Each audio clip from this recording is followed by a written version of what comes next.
Are you a frustrated podcaster that is ready to stop hearing crickets and start making money with your show, even if you have a small audience?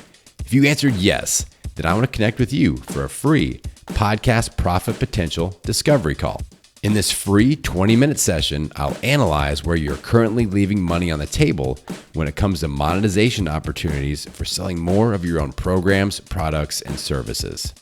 If you are a service provider, a coach, or an online program creator looking to use your podcast to generate more sales, the Podcast Profit Potential Discovery Call is for you. Hop on my calendar today by going to www.podcastingbusiness.school.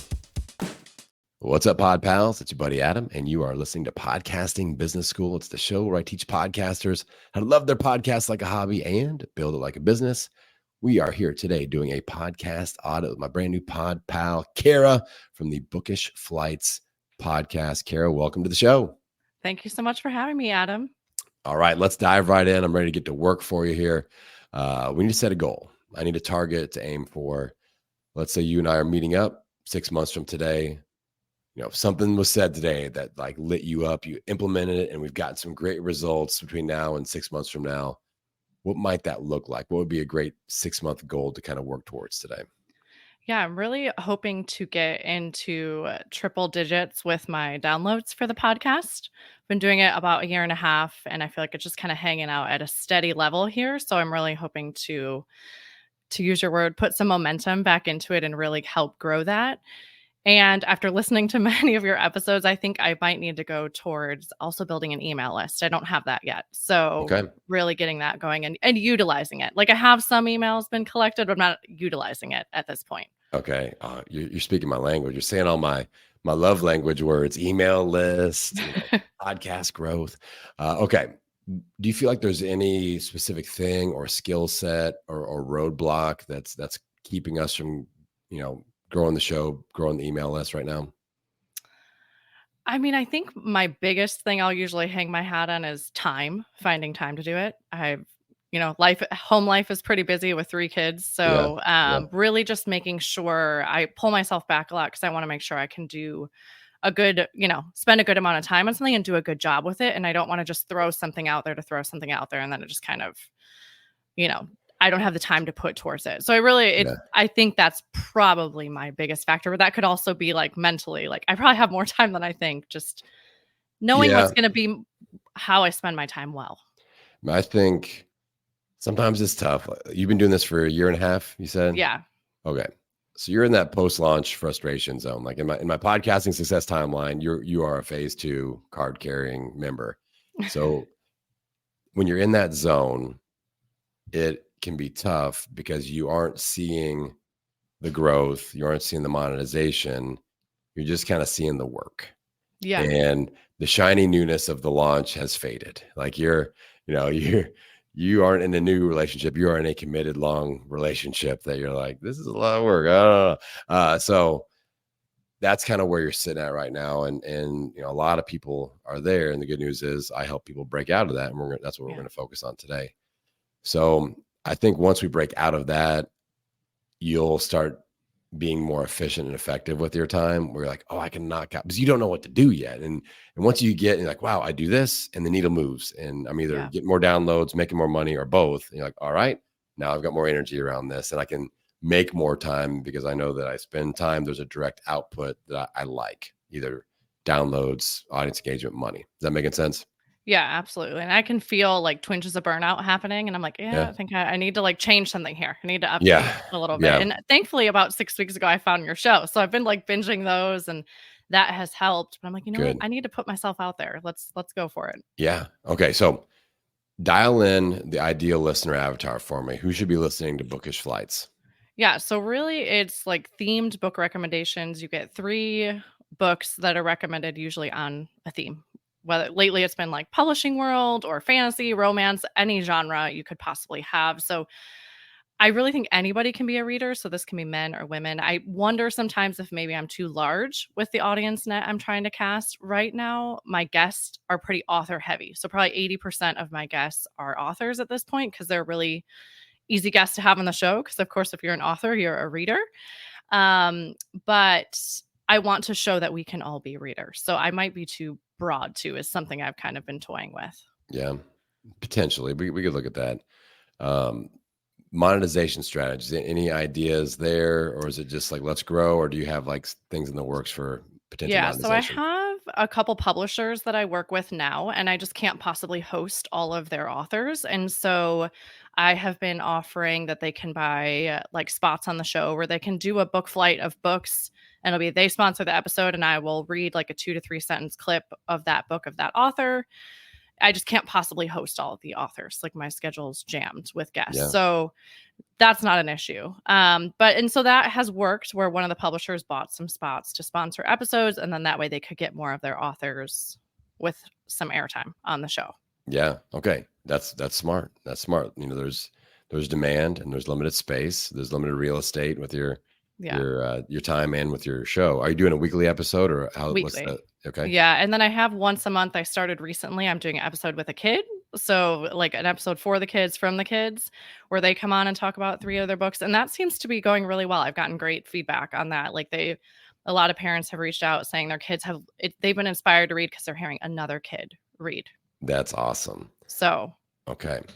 So when we look at growth, the first thing I always look at is organic discoverability. You hear me talk about that a lot on the show. And it's really important because to me, that's 50% of the growth equation. We have organic discoverability and we have effort-based marketing. And effort-based marketing, the word effort is in the name of effort-based marketing. That's where we all burn out. Yeah. And that's people don't even realize organic discoverability is the thing. And they just are like, all right, effort-based marketing. I gotta pay for ads. And that's expensive. And then I gotta be everywhere on social media and I got to do all these Instagram reels and I've got to build my email list. And that's all heavy. Yeah. And that's where most podcasters burn out. When we can look at the organic discoverability and go, how do we just like put our brand out there? I mean, Kara, I can't tell you how amazing it is when you have people that are like, I was just searching on Apple Podcasts and I found you and I listened to 50 episodes. I'm like, sweet baby Jesus. This is what it's about. Yeah. This is amazing. And I didn't have to post on Instagram for you to find me or whatever. Like, it's just people are showing up. So how do we get that for you? I know the term, I didn't know what the term bookish was until like a year and a half ago. I did a couple of podcast audits with people in the bookish space. So I know that's like a search term and people are looking for that, for people that are like looking for book recommendations and things like that. I think that we could experiment with a title extension. So Bookish Flights, conversations about, tips for, and put a few, like we could experiment with this. Yeah. Like it doesn't even have to be something that we lock into and do a big announcement about. It's not like a rebrand. Bookish Flights, I think we're good there as the brand. But if we did a title extension and experiment with that every 90 days, maybe change a couple words here and there. I've done that. And I didn't make an announcement like Podcasting Business School is my brand, not the title extension that I can barely remember. So if we were to put some searchable terms in there and you wanted to lean into, I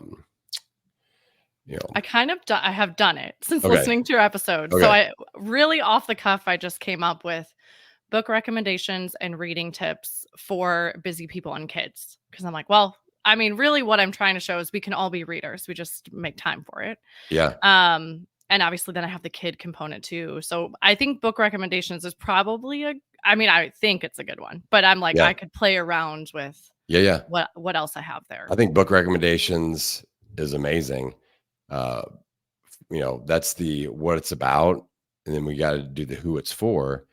So even like busy people, I think we go deeper than people and experiment with like busy parents, busy moms, busy stay-at-home moms, busy, entrepreneur or career-driven females. Like we could mess with all those words and you can still be for everybody because hardly anybody really looks at that title extension. Sure. It's just fishing those words and bringing those people in. So they're searching single mom or something like that, single mom podcast. And then your show pops up because the word single mom is in there. And they're like, oh, this is a book recommendation show for single moms. And here we go. And they're going to go check it out. So you could experiment with that. I do think having book recommendations in there is a real, that's a winner.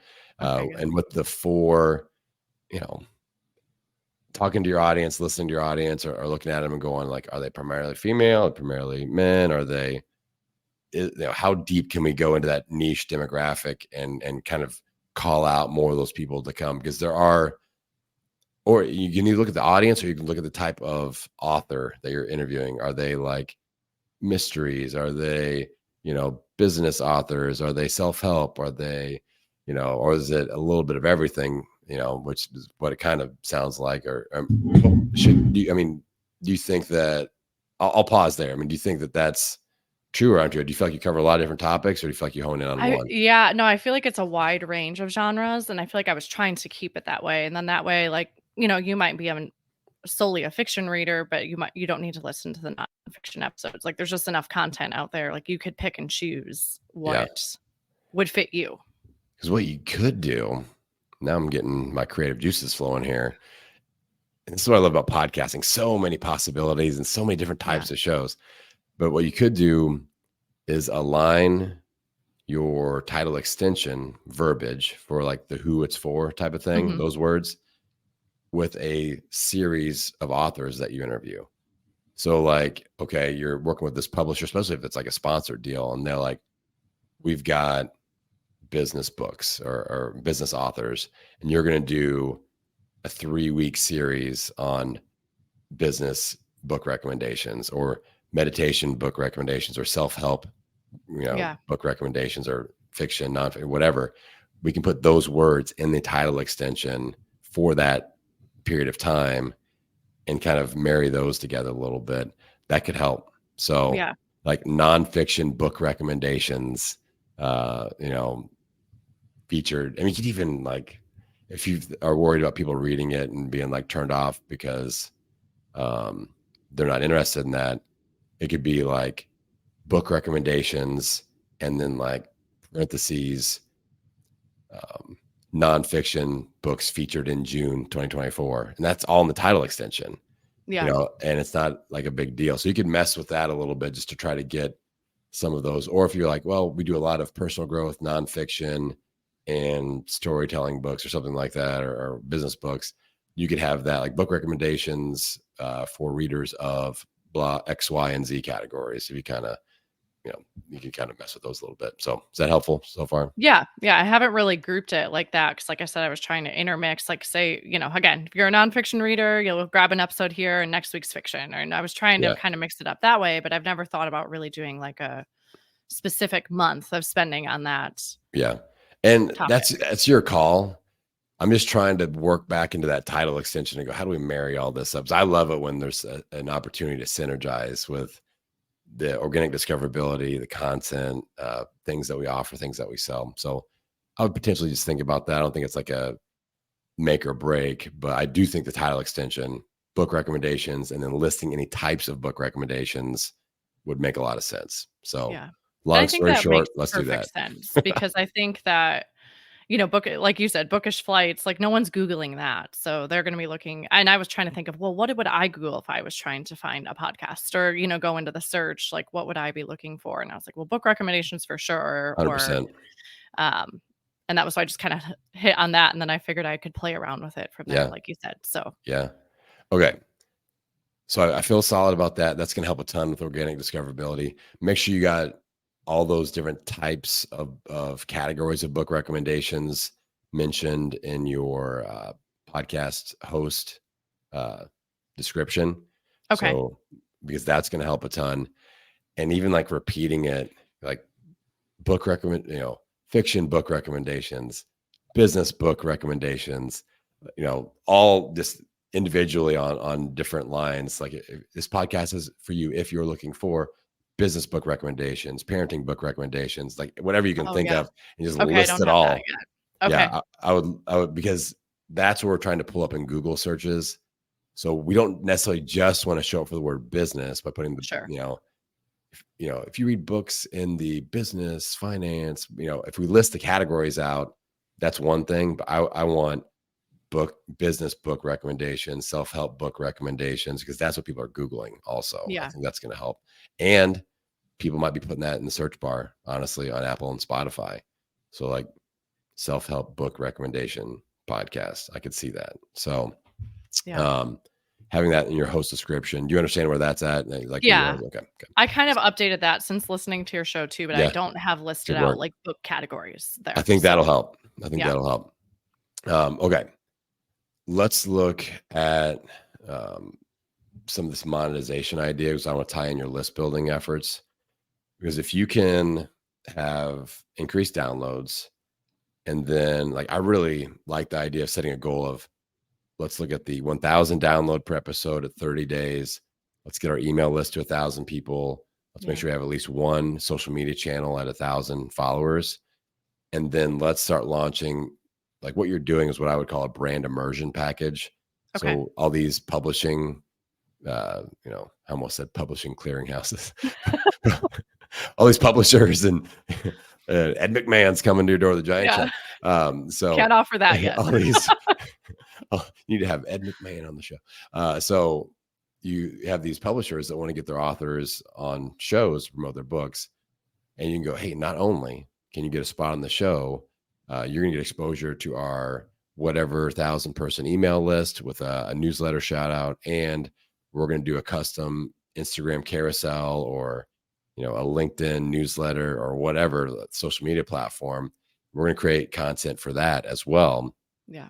Then you can raise prices on what you're charging, because they're like, oh, wow, I've got a client that their podcast downloads are okay, and the social media is pretty strong. It's like 8,000. We got 25,000 person email list. I was like, yo, Wow. like, okay, like people want to get in front of that. So why are we not adding that to our little brand immersion sponsorship package?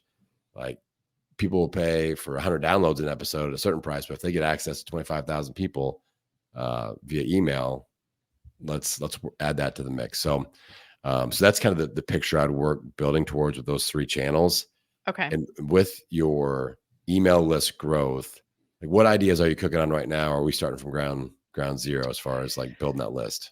So I actually, just because again, listening to your podcast, I'm like, okay, what could I do? And I was wanting to I have episode 100s coming at the end of August. Yeah. So I was like wanting to do something with that. And so I started with, I don't know if you remember like Book It from back in the day when you'd get Oh, the hell yeah. personal pan I pizza. go get that pizza. Yeah. Exactly. And so I'm like, well, I can't give personal pan pizzas to everybody, but I thought, what if I do like a summer reading challenge for families and kids? Like adults can do it, kids can do it. And so I made that. And I sent it to like the 50 people I have on the email list, but I also posted it on my social media. And so, but you had to like give your email to get the tracking forms, right? And to get all of that. So I just kind of kicked that off so far, because I figured, well, that will get me started. Like it'll be I this love fun it. challenge. You have till episode 100 to do it. And then we'll announce the winners at that episode or whatever. Yeah. Surrounding that. I love it.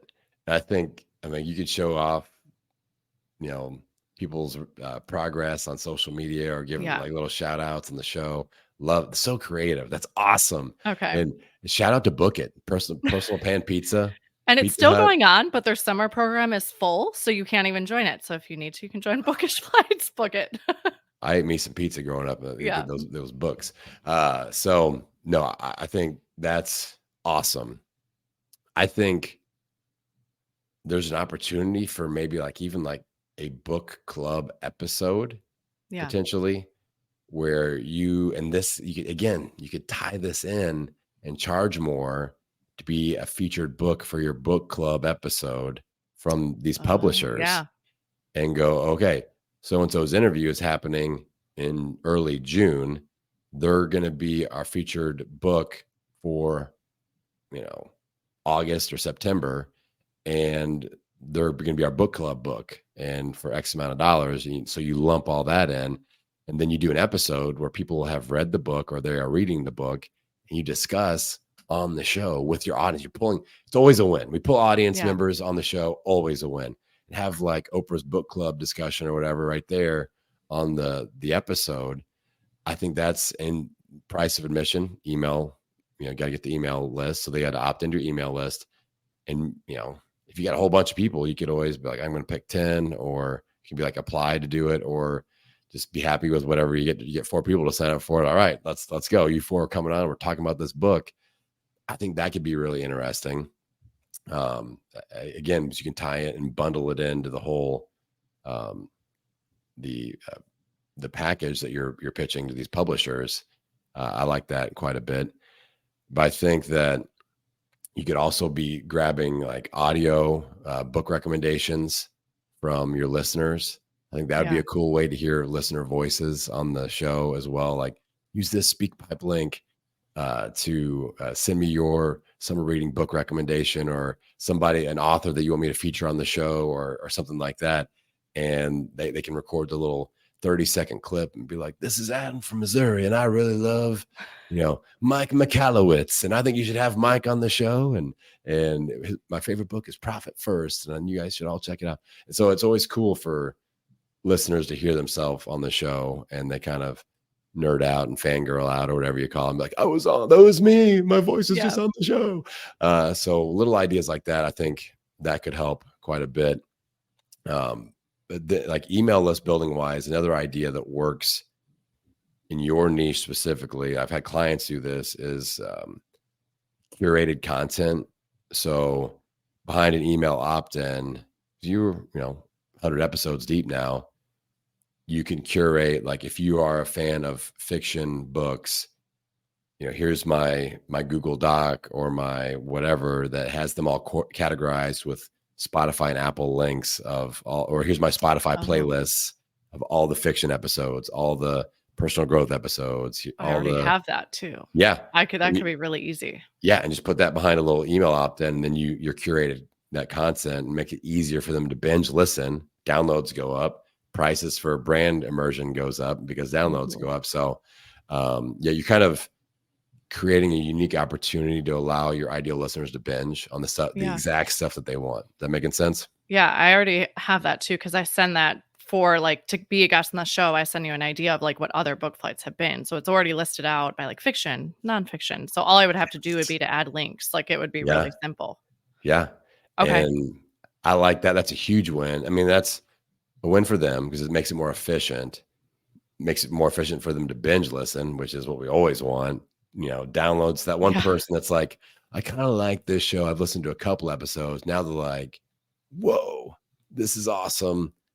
I'm binge listening on all my favorite types of book recommendations. I've got my shelves are stocked because Kara hooked me up with this curated content. And you're just making it easier for them. So I think it's a nice lead magnet, because you could have 1,000 people do this, in one day. And it's not like, oh, that took me an extra. There's no limit to the amount of people that can do this. You could run ads to that. You could talk about it on the show. Simple. So yeah. Okay. I really like that. That seems really attainable. Yeah. And just like when you look at lead magnets, I look at them in two categories. I've got the kind of that category that's like, I call it a quick win lead magnet, like with the curated content. Doesn't matter how many people sign up. You could do put as many people on the list through that as you want. And no limit. Then the other side is the more experience-based lead magnet. That would be the book club. That would be having a group of listeners come on and it's smaller batch. Like, you had to opt into my email list to do a podcast audit. This is one-to-one small batch, but this is my experience-based lead magnet. Like, I love connecting with people that listen to my show and creating content together and coaching and showing off what I do and adding value to you. So if you had like a small group and they got to connect with you, and maybe you surprise them and have the author pop in. That's or what something I was like thinking that. too. Like, that could be really cool. Like, they can have Q&A with the author, which is cool. Yeah. Yes. And that's huge. Now, maybe it's a 2-part episode where the first part is like the conversation about the book, and then the second part is the Q&A with the author or something like that. Like, I don't know if it would be weird to have the author, like, you're not really critiquing the book, you're talking about the book. And like, I don't know if the author, that's your expertise, not mine. I'm just always thinking like roadblocks. Like, will the author get upset if they don't understand what the chapter 5 is about or something like that? But no, I think that run with that idea. And like, one of the superpowers of podcasters are that we can provide access and connect our guests to our audience. And the guest is always really psyched to connect to the audience, because that means more book sales. And the audience, if they have read these people's books before, they're super psyched to connect to these guests. They're like, oh my God, Kara hooked it up. I got in this 10-person book club, and I'm talking to the friggin' author right there. Like, this is Yeah. amazing, and I'm a big fan, and you kind of allow that fandom to grow, and it's because you connected them. So I really like that idea quite a bit as well. And another bump up in the value that you're adding to these authors that are coming to you through these publishers. Like, hey, not only are they the featured book, they're coming back and they're going to do a live Q&A. Maybe you take some video footage of that, send it back. You can dress it up, send it back to them, and like they can use it for social media or their website or whatever, as seen on the Bookish Flights podcast, connecting with readers, and you can come away with some pretty cool content there. Yeah, I really like that idea. Like, have the book club, and then at the end of the month, that episode is with the author. Yes. And you can get an exclusive seat or something, whatever, however I word that. Yeah. Yeah. To be in the room too. Down the road, maybe this really starts to rip, really starts to take off, and you're like, all right, you can be in the book club, but for $14 a month, you get VIP access to the author episode. And, like maybe that's a little membership thing that you do, that like there's the book club and there's like the inner circle VIP, but for now it's let's launch it with free and put it on the show and all that stuff. And I think it'll work well for you. I feel pretty good about that. Cool. Yeah. I kind of thought, I ran like a beta group last year of doing a book club with people I didn't know. Cause I'm like, well, I mean, book clubs are kind of hard, especially like, I feel like they work because you know people and you become friends. And so I did it online, and like people didn't know each other, and it felt kind of flat. But I think the idea of bringing in the author, where that can be like this engaging conversation and they have a chance to ask questions to them, that could be a totally different spin on it. Yeah. Yeah. So I've got like, I read all like the Jack Reacher books and everything. Like, so like I can see myself aligning with other readers of that genre, that author, and be like, wow, like let's nerd out about this book. And I could pick different genres too, to kind of see what works, what seems to hit better with the audience. And I really like that. Thank you. Winner. I told you, we're going to have at least 17 ideas today, Karen. I think we nailed it. Okay. I want to make sure that we can shout out your brand, your website, how to get a hold of you. If people want to join your book club, they want to kind of get plugged into your brand and your show, where should we send them, Kara? Yep. So Bookish Flights, you can find us on Instagram, on Facebook. It's at Bookish Flights, and it's also at www.bookishflights.com. And you can find all the themed book recommendations that are on the show on the website there, with some of your favorite authors. You can find out what they're reading too. Awesome. All right, Pod Pals, get out there and support Kara. Check out Bookish Flights and hit that subscribe button, download a few episodes and leave a 5-star rating and review. All right, Pod Pals, I appreciate you for tuning in. If you want to do a podcast audit just like Kara, head on over to my website, www.podcastingbusiness.school. Click on the freebie button, hop on my schedule before it fills up. Summer is filling up, y'all, and you can come on the show. All right, Pod Pals, appreciate you. Kara, appreciate you for coming on. And with that, I'm going to send you all out into the world, wishing you health, happiness, and many downloads. We'll see you next time. Attention all coaches, service providers, and online program creators. You are probably leaving money on the table when it comes to your podcasting business, and I'm going to help you uncover those missed opportunities. Get signed up for a free podcast profit potential discovery call today by going to www.podcastingbusiness.school. That's podcastingbusiness.school.